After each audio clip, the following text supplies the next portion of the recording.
The following program is being brought to you on the Voice America Health and Wellness Channel. For more information about our network and to check our additional show hosts and topics of interest, please visit voiceamericahealth.com. The Voice America Talk Radio Network is the worldwide leader in live Internet talk radio. Visit voiceamerica.com. The views and ideas expressed on the following program are strictly those of the host or guests and do not necessarily reflect the views and ideas held by the Voice America Talk Radio Network, its staff, and management.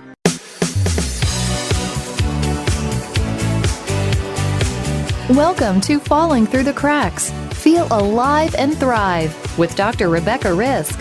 Do you ever feel that even though nothing seems seriously wrong and you pass all the medical tests, that you still feel that your health, pain, and fatigue are completely out of control? It doesn't have to be that way. Listen to the tips and suggestions given on our program today and take back control of your health. Now, here is Dr. Rebecca Risk. Hi, and welcome back to Falling Through the Cracks. I'm your host, Dr. Rebecca Risk, and today we're speaking with Udo Erasmus, a revolutionary author who first published his book on fats in 1986 when the world was going low fat.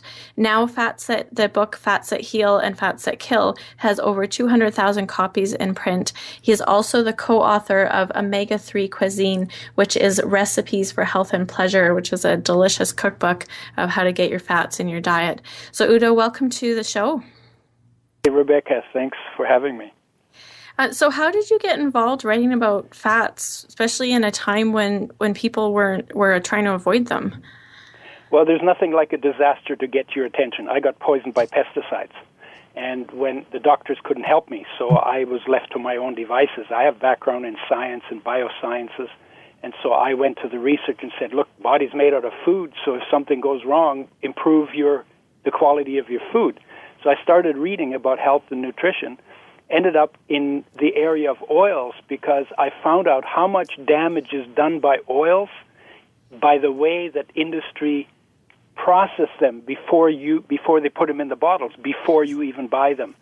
And I realized there were 6 million damaged molecules in a for every one of the body's 10 trillion cells in a tablespoon of oil the way industry makes them. I said, you know what? That's associated with inflammation, with cancer, with lots of degenerative conditions. I can't get healthy on oils like that. We should make them with health in mind. And so I developed a method for making oils with health in mind, and I published a book that's now called Fats That Heal, Fats That Kill, in order to tell the story, because I thought, gee, there must be other people who are as surprised as I am by the damage done to oils and the health damage that can do to health. So that's what got me going. I got poisoned, and then I got smart, and then I became really interested in health, and then out of that came everything else. So in the time that you first wrote the book, why do you think, I think this still happens as well because we went so long avoiding fats, why do you think there is so much confusion about this?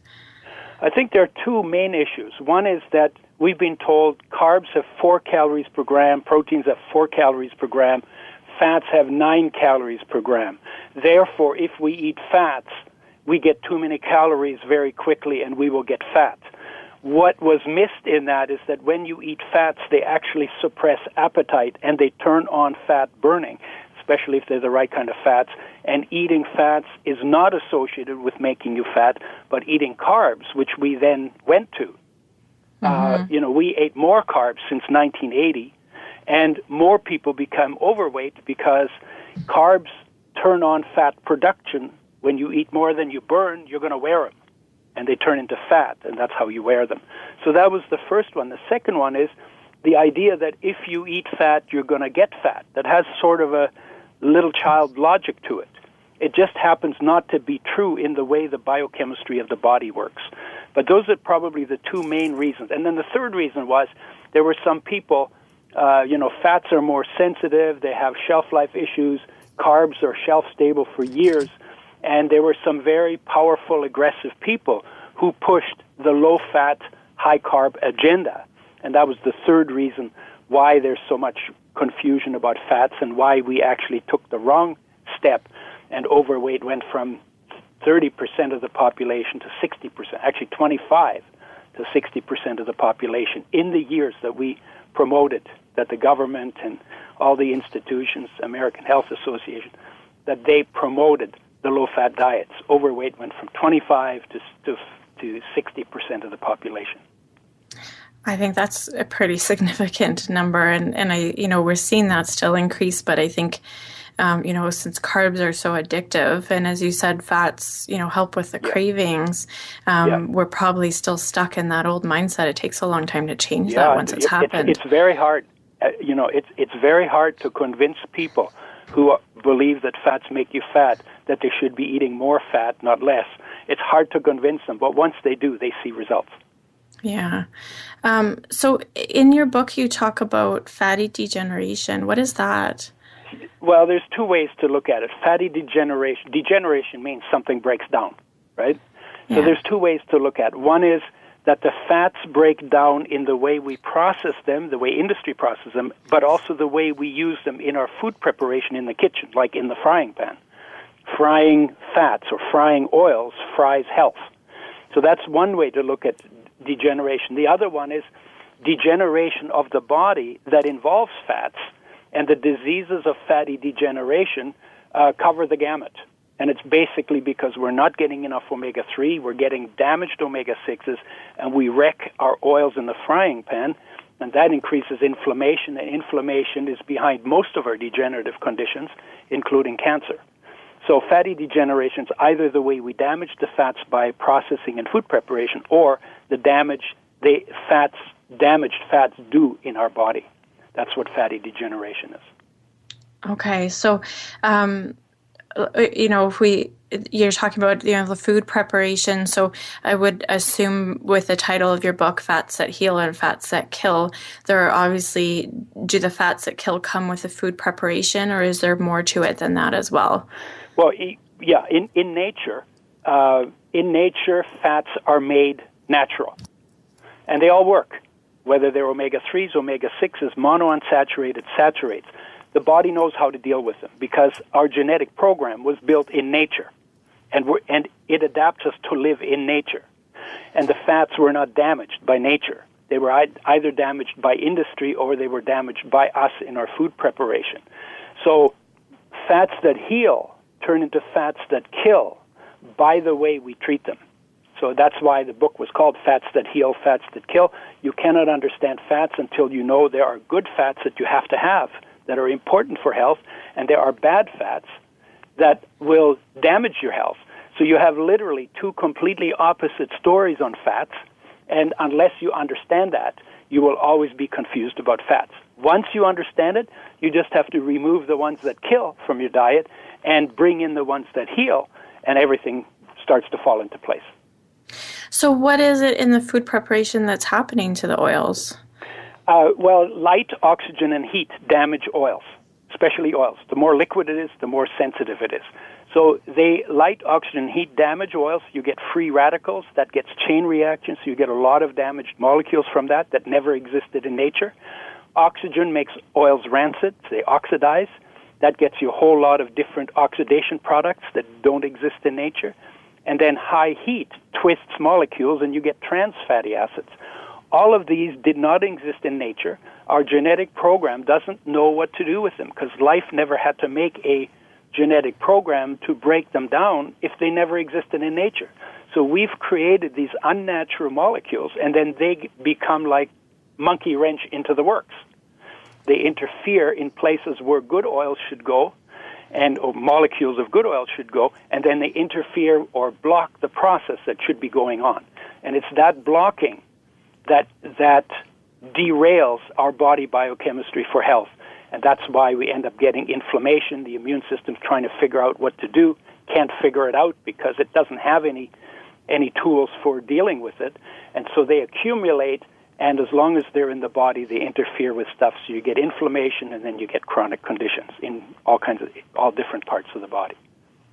So, I mean, from what you're saying, obviously, if we're, cooking our oils, I'm guessing, the deep frying is bad for them. But is there sometimes when we're buying something that maybe we think is okay that has actually been processed this way that might be damaging to us as well?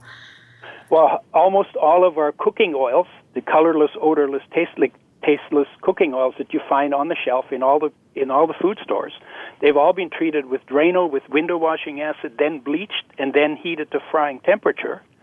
And they already contain 6 million damaged molecules for every one of your body's 60 trillion cells in just 1 tablespoon. And most people use 2 to 4 tablespoons of those kind of oils. And imagine 6 million damaged molecules for your cells. They change gene expression. They wreck you. The single worst thing that we've ever invented to do to our diet is the invention of frying with fats and with oils. And oils are worse than fats for frying, but fats are not safe either. When you burn foods, burnt foods burn your health. Every creature in nature eats everything fresh, whole, raw, and organic. Only human beings and the animals we feed eat different from that. We invented that, and we pay a price for that really stupid, from a biological perspective, very stupid invention. So how do you find the good fats? What are okay fats to use? Whatever you find in whole foods, so we're talking, there's a little bit in green vegetables, there's a tiny little bit in fruit, there's more in seeds and nuts. Nuts can be very high in fats. All those fats, when the food is in its natural state, the oils in it are not damaging to health. So if you eat only fresh, whole foods, even raw meat like the carnivores do, you're not damaging the fats in the foods. They're not damaged until either the industry gets a hold of the, presses the nuts, gets the oil out, and then treats the oil with these chemical processes, or we throw our oil in the frying pan and then wait till it smokes and then throw our food in and burn our food because with this overhot oil. That's when the damage begins. So the cooking oils are damaged, the trans fat products are damaged, everybody knows that now. Oils need to be made with health in mind, and the only place where you can go to find those consistently is in the fridge, in the supplement section, in the health food store, where you find them in brown glass bottles in a box. And they're refrigerated because we need to take great care of these oils because they're the most sensitive of our nutrients and need the most care and should never be used for frying. Okay. So, a lot of people talk about cold-pressed oils. Is that still something that's safer? No. Cold-pressed is a meaningless term. It's an advertising term. It's been used for 100 years to give the implication that this is a good oil. But you can call an oil cold-pressed even if you heated it to 250 degrees Celsius, which is the high end of frying temperature. You can still call it cold-pressed because there's no agreed-on definition, so you can define your way around it, and you can call anything the industry does, call oils cold-pressed, even when they've been subjected to damaging heat and light and oxygen. So it's a misleading term. Cold-pressed has no meaning whatsoever because anybody can define it any way they want to. And how are you feeling now about the coconut oil trend that's happening? Coconut is mostly saturated fats. There are 2 essential fatty acids. One is called omega-3 and omega-6. Those 2 are both essential. Your body can't make them. You got to have them. You got to get them from food. If you don't get enough, you go down. If you don't get enough long enough, you die. And if you bring them back before you die, getting them reverses all the problems that come from not getting enough. Coconut is not a good source of either of those 2. It is, however, better if you want to lose weight than carbs. So if you switch from carbs to coconut, that's better for weight management and for dealing with the cravings for carbs. But you still need to find another source that gets you the omega-3s and omega-6s. So what I say to people is make sure you bring in your omega-3 and 6 in the right ratio, not damaged. Do that first. Make sure you're doing that. And then you can use coconut oil after that, because coconut will not get you those. So if somebody says, well, coconut is the only oil you need, that's just absolutely not true. Okay. Essential fatty acids is what you need. Coconut is an additive. It's not additive. It's optional. You can live without it, but it's okay when you use it if it's not damaged. And these days you can get undamaged coconut oil, so it's good. Okay. And what oils do you recommend for people to get their omega-3 and 6? Well, for the food oils, the richest source that's easily available is flaxseed oil, but flaxseed oil is unbalanced. I actually developed a formula for a blend that, because I became omega-6 deficient on flax oil, and the blend is called Udo's Oil, or Udo's Oil 369 blend. And that way you get the 3s and 6s. Both are not damaged. You get them in the right ratio. They're in glass because plastic swells when you put oil in it, and then plastic leaches into oil quicker than into water. And you find them refrigerated, and you refrigerate them at home, and they're refrigerated at the factory. So we take a lot of care to get you good oils, made with care, made with health in mind, but we also take the care to make sure that they stay fresh so that they actually support your health. Okay. We're going to take a quick break. We're talking today with Udo Erasmus. He is the author of Fats That Heal and Fats That Kill, as well as the co-author of Omega-3 Cuisine, which is a cookbook to help you get your omegas in your diet, which is your fats. We're going to be back shortly. If you have any questions about this show, you could message us on Facebook or Twitter, or send us an email at anantacalgary@gmail.com. We'll be back.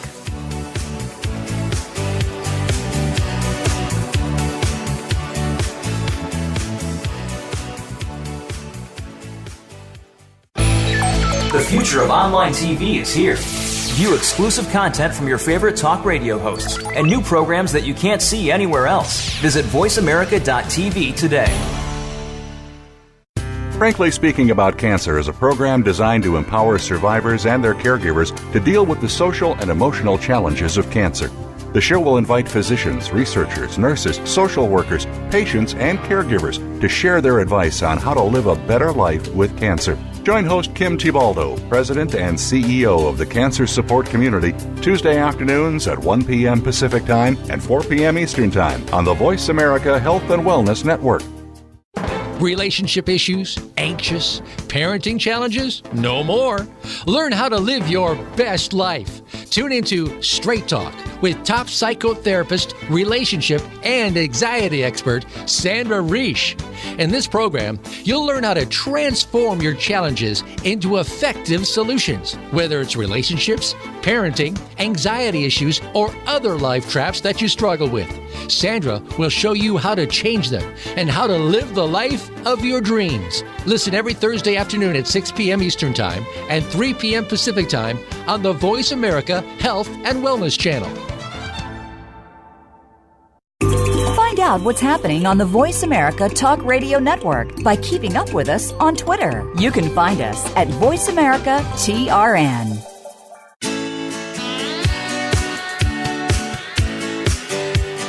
You are listening to Falling Through the Cracks with your host, Dr. Rebecca Risk. To reach the program today, please call in to 1-866-472-5792. Again, that's 1-866-472-5792. You may also send an email directly to Dr. Risk. The email address is anantacalgary@gmail.com. Now, back to Falling Through the Cracks.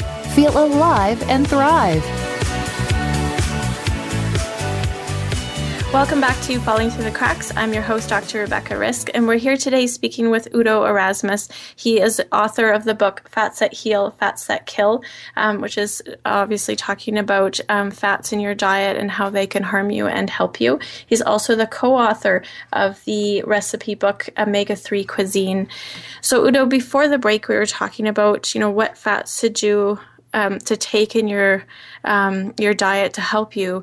But I think one thing that a lot of people are thinking here is they're relating fats to cholesterol and how it will increase their cholesterol. So can you talk about that a little bit? Yeah. Fats in the body, fats and cholesterol are made out of acetates. There's 2 carbon fragments. So they're made out of the same basic stuff. So when you get too much carbs, you will also increase cholesterol production. When you get the right kind of oils, like the omega-3 particularly, and the omega-6, they will actually help you get rid of cholesterol, and they will actually lower your bad cholesterol levels. It's more to it than that. The body can make cholesterol, but it can't break it down. So the way the body gets rid of cholesterol, it has to be dumped, goes through the liver, gets dumped into the digestive tract. If you have enough fiber, enough probiotics, they will both break down cholesterol and remove it from the body through the toilet. But your body itself cannot break down the cholesterol molecule once it's made. So there has to be the exit mechanism. And then if you get stressed, then your body makes more cholesterol because your stress hormones are made from cholesterol. So there are things we do that increase cholesterol production, and there are things we do that prevent the body from removing the cholesterol. So we really have to deal with that. But fats have a different structure than cholesterol. They're just made out of the same basic material. So if you get too many calories in your diet, you will increase your triglycerides, which are your blood fats, which are a cardio risk factor, and you will also raise cholesterol level. If you get the right kind of fats, they will actually lower. It's crazy. We have a fat that lowers blood fat. The omega-3s do that consistently, and also lower cholesterol and also lower the other cardiovascular risk factors. So, you talk in your book about the dangers of low cholesterol, which can happen, especially if people are over-medicated. Sometimes they get lower cholesterol, and the doctors kind of think, well, this is okay because it's not high anymore. Right. But what happens to the body when that happens? Well, first of all, if high cholesterol is about 100 times more of a problem than low cholesterol. But you can get low cholesterol from certain diseases, including cancer. Sometimes people with cancer, before the end, they get low cholesterol. So cholesterol is important in the body. It's not an enemy. It has many functions. The stress hormones are made from it. The male and female hormones are made from it. Vitamin D is made from it. The bile acids are made from it. And it has functions in our cell membranes. So cholesterol is an important molecule. What is important, though, there has to be a balance. You can't have too much and you can't have too little. More people have too much than have too little. So the bigger problem to answer is how do we keep cholesterol from getting too high? And that's maybe getting a little bit more peace in your life, a little more contentment, calmness in your life is good. Dealing with stress better is good. Not overeating is good. And getting a diet where most of the energy comes from good oils instead of from carbohydrates is another way to help do that. Okay, and when we're, I think cardiovascular disease is a big thing and a big flag for a lot of people when they think about oils, and that is something that has increased. But there's also a lot of people are having immune system issues, and things are getting. I think it's happening more and more. Even in, my 11 years of practice, I'm seeing more people having this issue. And how do fats help with that? Okay, the omega-3s, of all of the fats, the omega-3s are most consistent. They lower every major risk factor for cardiovascular disease. So high cholesterol, high triglycerides, high blood pressure. They actually relax arteries and lower blood pressure. High CRP, which is an inflammatory measure. What else we have? They make platelets less sticky. So they're very consistent if they're not damaged and they're not toxic. So you want to get them made with health in mind, and then you get very good results from them. The immune system is a whole different thing. The immune system, I look at the immune system or cancer, the immune issues. The immune system its function is to deal with toxic molecules or foreign molecules. And the more junk we have in our environment, the more damage we do to our immune system, and the more our immune system gets tied up in trying to deal with all this stuff. Many of them are molecules that never existed in nature, so it's very difficult. You got to sweat them out, or breathe them out, or purge them out. But even more than that, you got to choose foods that are not toxic in a world that's full of foods that do have toxins in them. So that's a much harder problem, just because so much industry pollution is the chemicals that we put into our environment, and then they go everywhere, and then everybody eats them, even if they don't want them. So that's a harder issue to deal with.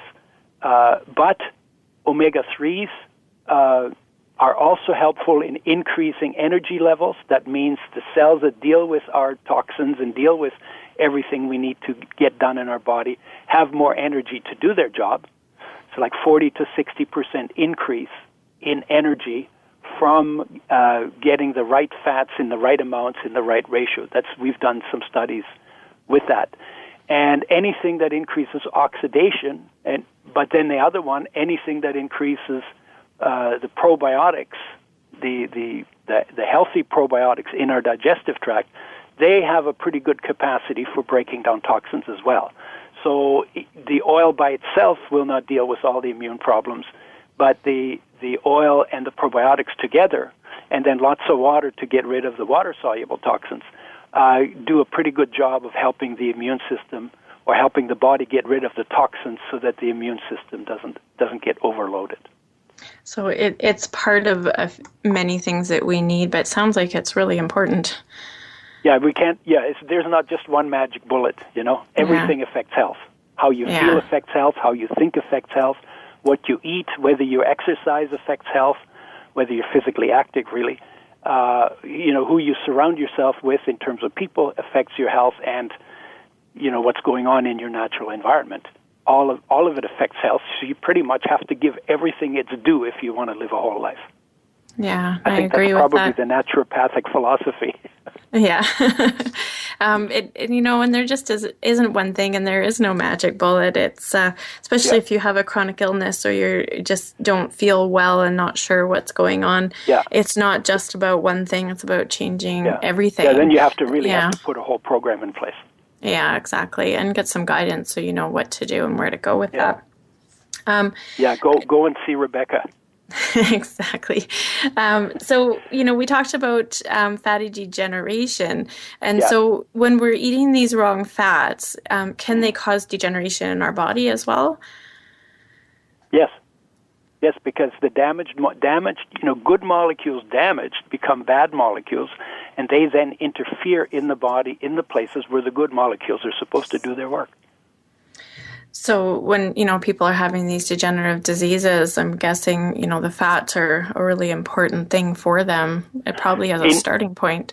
In Ayurvedic medicine, that's the first thing they address. They make sure that you get the fats right, because they say when your fats go off, your hormones go off, and when your hormones go off, everything goes off. Yeah, that's true. So they're and because they're the most sensitive of all of our molecules, if we get them wrong, they cause the most problems.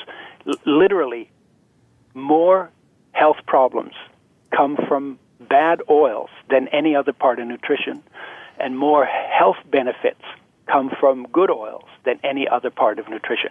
So that's because protein doesn't get damaged the way oils get damaged, and minerals and vitamins are not that complicated.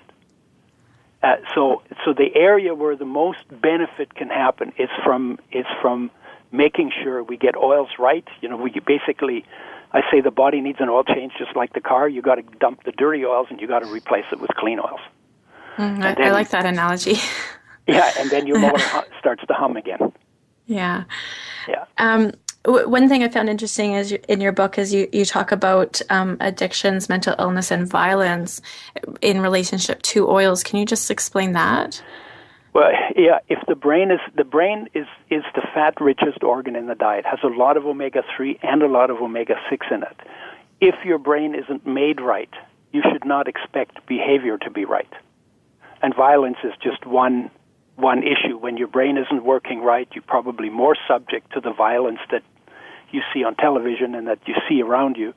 And if you're big, then you're more likely to try and deal with your inadequacies through violence than if you're a little guy, right? So, so violence. What else you were talking about? Well, it was the chapter on mental illness. Oh, mental health. Mental health. Same thing. Mental. If your brain isn't made right, then your thinking is not necessarily going to be right.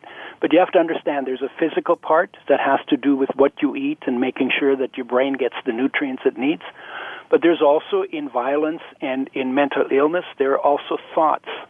And so if you grew up in an environment that was not conducive to thinking practically or thinking logically, or thinking in line with harmony, then you may have ideas that you're acting out on that are not conducive to living in harmony. So you have to address that too. That's an educational issue. But I know quite a few psychologists and psychiatrists who because they've realized you cannot counsel a person effectively if their brain isn't working, that they've said, well, first of all, let's make sure that the brain is working by making sure it's built right.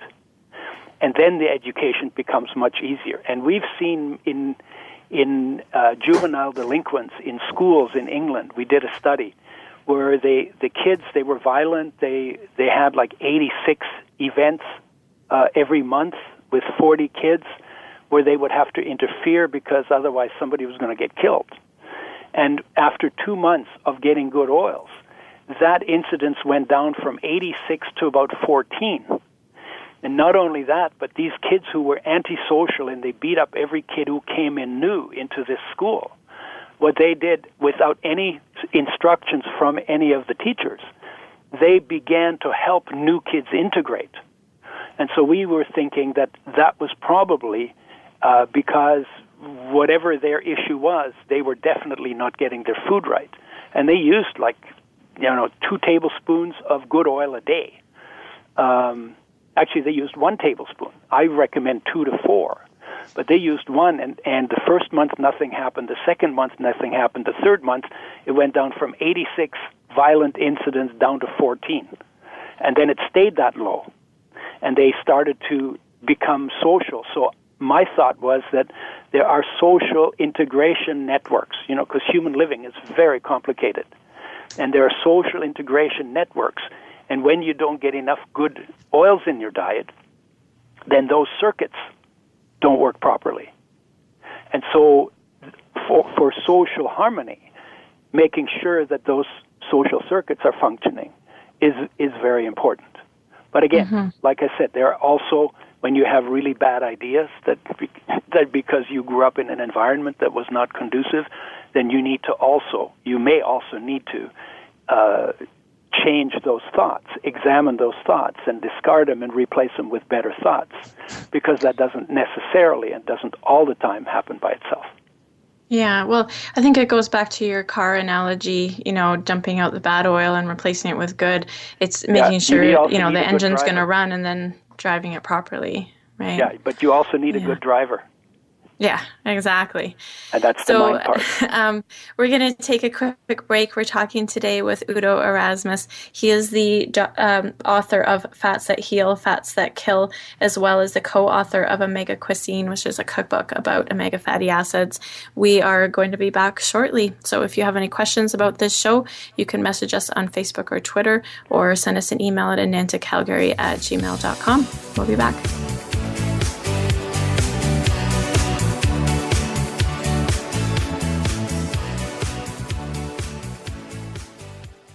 Follow us on Twitter at VoiceAmericaTRN. Get the lowdown on guests, new shows, and your favorites. That's VoiceAmericaTRN.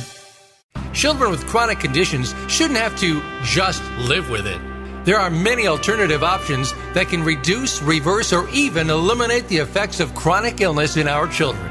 On Kids Health Revolution Radio with host Deborah Morgan, we'll explore these alternatives to help you take care of your children. It's time to take our kids' health back. Listen every Wednesday at 8 a.m. Pacific Time, 11 a.m. Eastern Time on Voice America Health and Wellness. The root causes of disease can be better prevented and cured using an integration of modern medicine and holistic healing techniques. Become educated by tuning in to Generation Regeneration with Sandra Guy Malhotra. Conventional medicine does have its place, but it should not be the only course of action. It's all about regenerating and healing our whole selves through better choices in lifestyle, foods, spiritual connection, and stress management. Tune in every Tuesday at noon Pacific Time, 3 p.m. Eastern on the Voice America Health and Wellness Channel. Get the news on our shows and other happenings by following us on Twitter. Find us at VoiceAmericaTRN or twitter.com/VoiceAmericaTRN.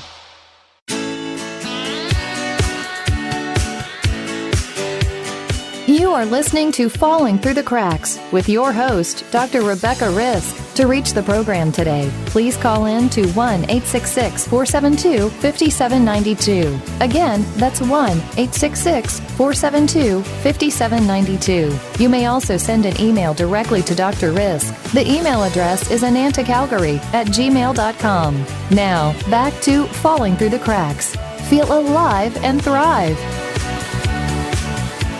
Hi, everybody. Welcome back to Falling Through the Cracks. I'm your host, Dr. Rebecca Risk, and we're here today speaking with Udo Erasmus. He's a revolutionary author who first published his book on fats in 1986.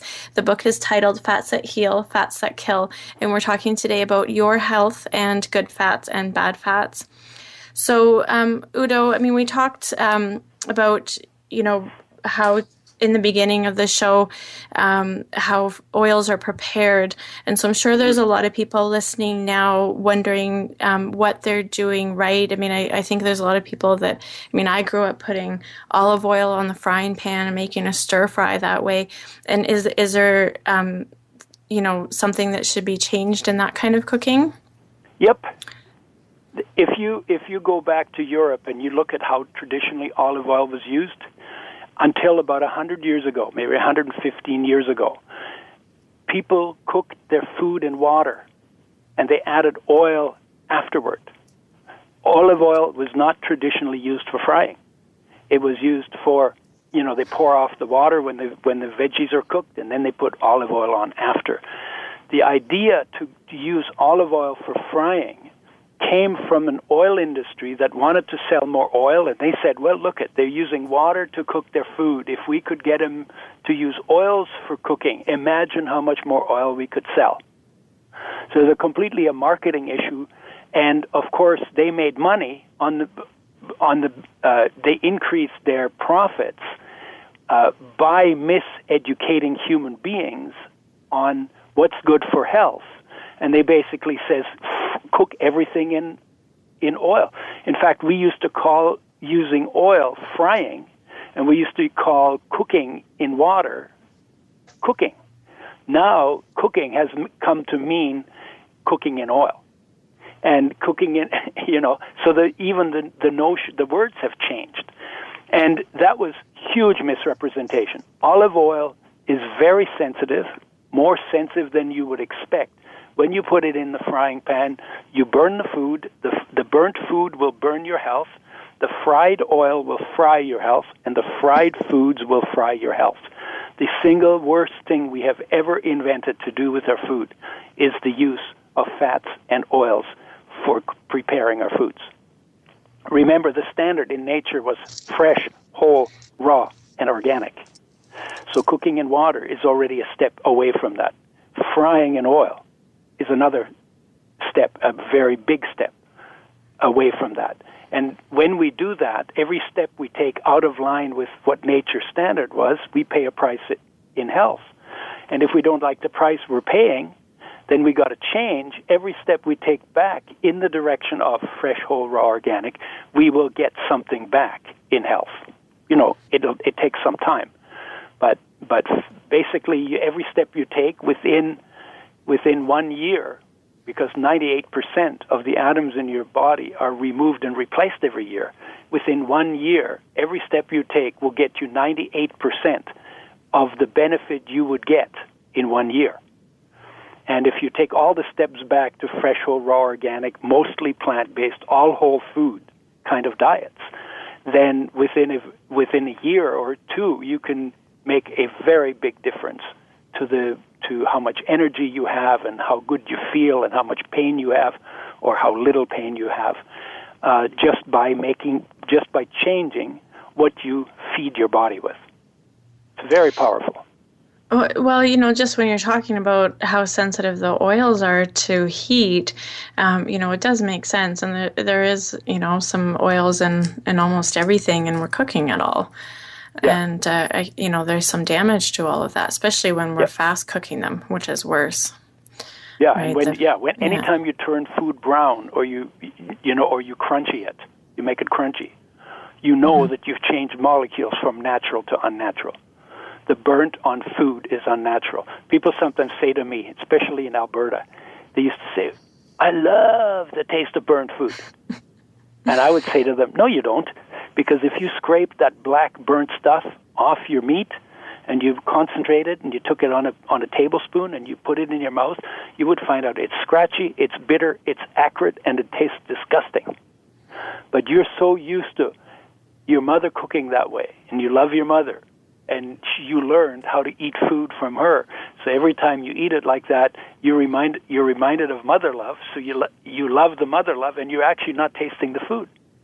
So I would say, well, you want to separate the mother love from what she was bamboozled to do with the food, and keep the mother love because it's obviously very good. That's why we're here, and get rid of the bad habit, because even for the love of your mother, you should try to live a little longer than you will if you fry your foods. Yeah. So in this category of fats, when we're talking about, overcooking and charring our meat, where does meat lie in this category? Because it does have a lot of fat in it, and we are cooking it. So what happens with that? Well, first of all, we've bred most of the fat into the meat, because if you look at wild cattle, they're like 2 to 5% fat, and our beef is 25 to 40. Our pork is up to 60% fat. We've bred that into them. We basically fatten them because of the way we feed them. And why is that? The farmer gets paid for the weight, and the doctor tells you to cut off the fat and throw it away. But you're paying for that fat. So you'd be better to buy lean animals. But that wouldn't. But the grower wouldn't make as much. So there's a whole. Again, it's based on business and profit. So if you look at the diet that human beings developed on, going way back, mostly when humans had rocks to hunt with, they didn't come home with a lot of meat very often. And if they did, it was a marmot or a rat or a squirrel or something. So the idea that we are meat, hunter-gatherers is actually not right. We were gatherer-hunters, because every time the hunters came home without meat, they ate vegetables, because the vegetables don't run away, they don't fight back, they're really easy to hunt down and kill, and they are the foundation of everything. Wherever green things don't grow, people can't live. So they were always around, the plants were always around, and maybe the women were the gatherers and the men went to hunters, but the men came home empty-handed a lot.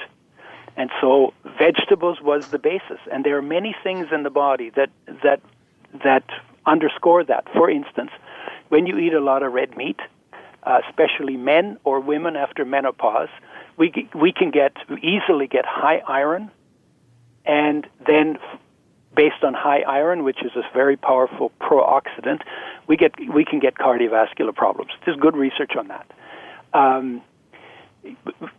So red meat maybe is good for women during their reproductive years, because they lose iron every month. The men don't lose iron, especially now. We don't fight and scrape as much as we used to. We don't get hurt as much. So we're very good at absorbing iron. We're not very good at getting rid of it. That would have come from a place where there wasn't a lot of iron in the diet. So we had to, for survival, our genetic program had to be developed to be good at absorbing and not good at getting rid of it. It's just one example of. So mostly plant-based, whole food diet, pretty much is the standard. And then meat, maybe 3 times a year, 5 times a year, once a month.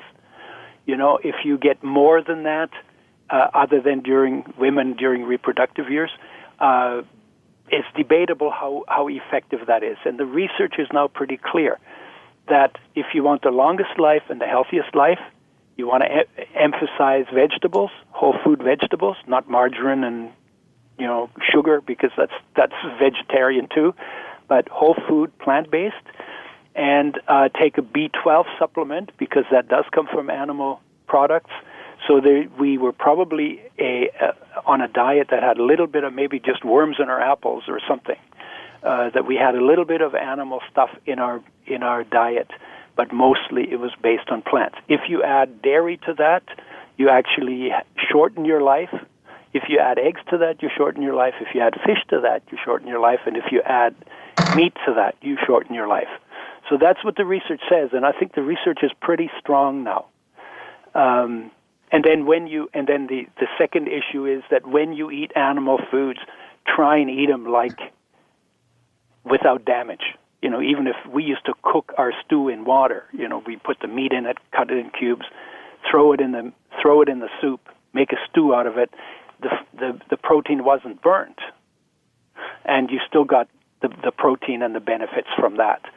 So the frying habit is the single worst thing. We do that with meat. If we're going to eat meat, cook it in water. People say, I love the taste of burnt meat. No, you don't. What do you mean? You want me to boil my steak? Yeah, that's exactly what I want you to do. Cut it in cubes. There was nothing wrong with eating it in the stew. And it was just as good for you. In fact, it was better for you than it is when you fry it. Yeah. Well, it's interesting what you say about the meat industry where they're fattening up the meat, because then you have to wonder what they're using to make them so fat. Well, they use grains. Yeah. They feed the meat starch, and the starch turns into fat, just like human beings. When we went on the low-fat diet and went on a high-carb diet, it's the same deal. And not only that, they would feed them the grain in the afternoon, where they wouldn't work it off by running around, where they would then sleep on their full stomach, and it wouldn't need that energy, wouldn't burn that energy, and then they get better fat production. So this is all like scientifically, not scientifically, but practically figured out. You do whatever you can in order to get the most weight on the animal, and it's all based on carbs, how carbs work. If you don't burn them, you're going to wear them. They turn into fat before you wear them, because your body has to get rid of them, because otherwise they get you diabetes. They flood your blood sugar. You get insulin problems. You get mood problems. You get cravings that keep you eating, and and they turn on fat production. So if you want to turn on fat production, eat just before you go to bed, because then you're going to sleep. You're not going to burn the energy. It'll all turn into fat. So they've actually done that in the animal meat industry in order to make animals fatter. Hope I'm not giving anybody good ideas to make even fatter meat. I think they already know if they're doing that. Yeah, they probably already know. It does concern me with what's going on with the meat there, and just the quality of our food when we're looking at the fats and how sensitive they are. And then our meat has, I think you said 28% more fat than it used to, and that's still a fat that is just as dangerous when we're talking about the quality of the fats and what they can do to our bodies. And the fat that they grow on the animals is never the good fat, the omega-3s and omega-6s, because the animals can't make those because it's made out of starch. It only makes saturated and monounsaturated fats. So you're not making more essential fatty acids in this meat when you do it that way in industry. And then the hard fats, because there's so much of them, will actually compete and interfere with the good fats that are essential. So there you create another problem out of doing that. So if people are listening, and this is kind of aside from knowing about fried foods, because I think that's pretty well known, but if they're just the rest of this is new to them, where should they start with changing their diet or changing some things? Eat more vegetables. Okay. Yeah, eat more vegetables and eat whole vegetables. Eat less processed foods. Sometimes people say go around the outside of your supermarket because that's where all the good food is, the fruits, the vegetables. Make sure you get those. Make sure you give those emphasis. And the processed foods, there isn't a lot of good things I can say about processed foods, because they take minerals and vitamins out of the grain to make white flour. They take all the nutrients out of cane to make white sugar. Most of the processed foods are made with stuff that keeps very well but isn't nutritious. A lot of it is starch and sugar-based that makes you fat and interferes with essential fatty acid functions. So basically stick to whole foods as much as you can. Eat them raw when you can. If you cook them, then cook them in water instead of frying pan. Probably the first thing to do is take your frying pan, turn it upside down, hit yourself on the head with it really hard so it's associated with pain, then throw it out. That'd probably be a good place to start. That's good advice.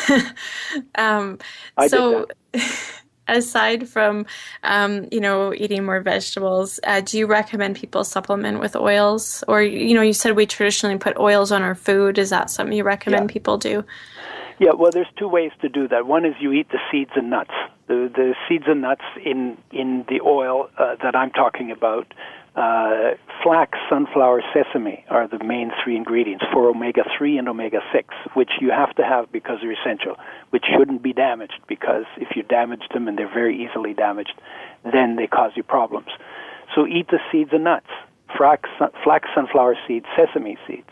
And if your skin is dry, you need more oil. That's how we measure whether you get enough essential fatty acids or not, because they form a barrier in the skin against the loss of moisture, and that keeps you from dehydrating, that keeps your skin from becoming dry, and your skin will be soft, smooth, and velvety when you get your optimum of oil. You will also end up with more energy. You will also notice within a few months that you process things better, you think better. You will have more energy, so you're more likely to be active. Active is really important for health. And you won't get the cravings for carbs if you have weight issues. You will start losing weight if you use good oils instead of carbohydrates as your main source of fuel. And we've had marathon runners who said after the end of the marathon, they felt like they had enough energy to run another one. We've literally measured 40 to 60% increase in stamina in athletes in all kinds of different sports when they optimize the intake of oil. We say that's a tablespoon per 50 pounds of body weight per day of the right foods, and then used in foods, mixed in foods, spread out over the course of the day. They improve flavors, and they improve absorption of oil-soluble nutrients, so they're good for health that way as well. So I don't say you should all take my oil. I would say eat as many seeds and nuts as you can, and if your skin is still dry, then add enough oil to your foods so that you do get soft, smooth, velvety skin. And if you have low energy, oil may be more helpful than carbs for that, but you got to have some source of energy. If you're not going to eat carbs, don't eat no carbs and no fats either, because then you have no source of energy. Then your body has to use protein. That's not a good source of energy. So switch out. I call it a fuel shift. Do a fuel shift from carbs as your main fuel, starchy and sweet foods, and make a shift to making oils your main source of energy. Okay. And when you do that, you find you have more energy, your weight normalizes, you feel better, you think better, your joints don't hurt if you have joint pains, your inflammation goes down because omega-3s turn into very powerful anti-inflammatories in the body. Okay. So, Udo, I'm going to have to interrupt you. I love this topic, but we are going to have to end the show. If anybody wants to contact you, I know your website address is just your name, udoerasmus.com. And also Udo's Choice Health Products is Facebook, Udo's Choice Health Products. Okay, great. Well, thank you so much for joining me today. This was a great show. All right. Thanks, Rebecca. Thanks for letting me rant. This is great. So thanks, everybody, for listening. If you have any questions or comments about this show, you can message us on Facebook or Twitter, or email us at anantacalgary@gmail.com, and make sure to make today a great day. Thanks so much.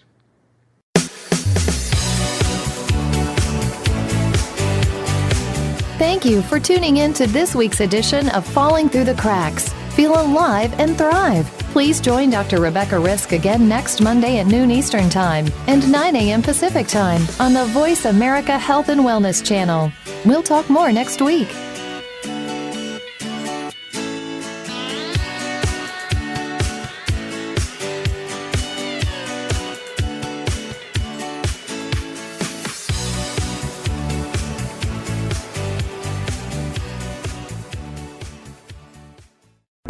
Thanks again for listening to the preceding program, brought to you on the Voice America Health and Wellness Channel. For more information about our network and to check out additional show hosts and topics of interest, please visit voiceamericahealth.com. The Voice America Talk Radio Network is the worldwide leader in live Internet talk radio. Visit voiceamerica.com. The views and ideas expressed on the preceding program are strictly those of the host or guests and do not necessarily reflect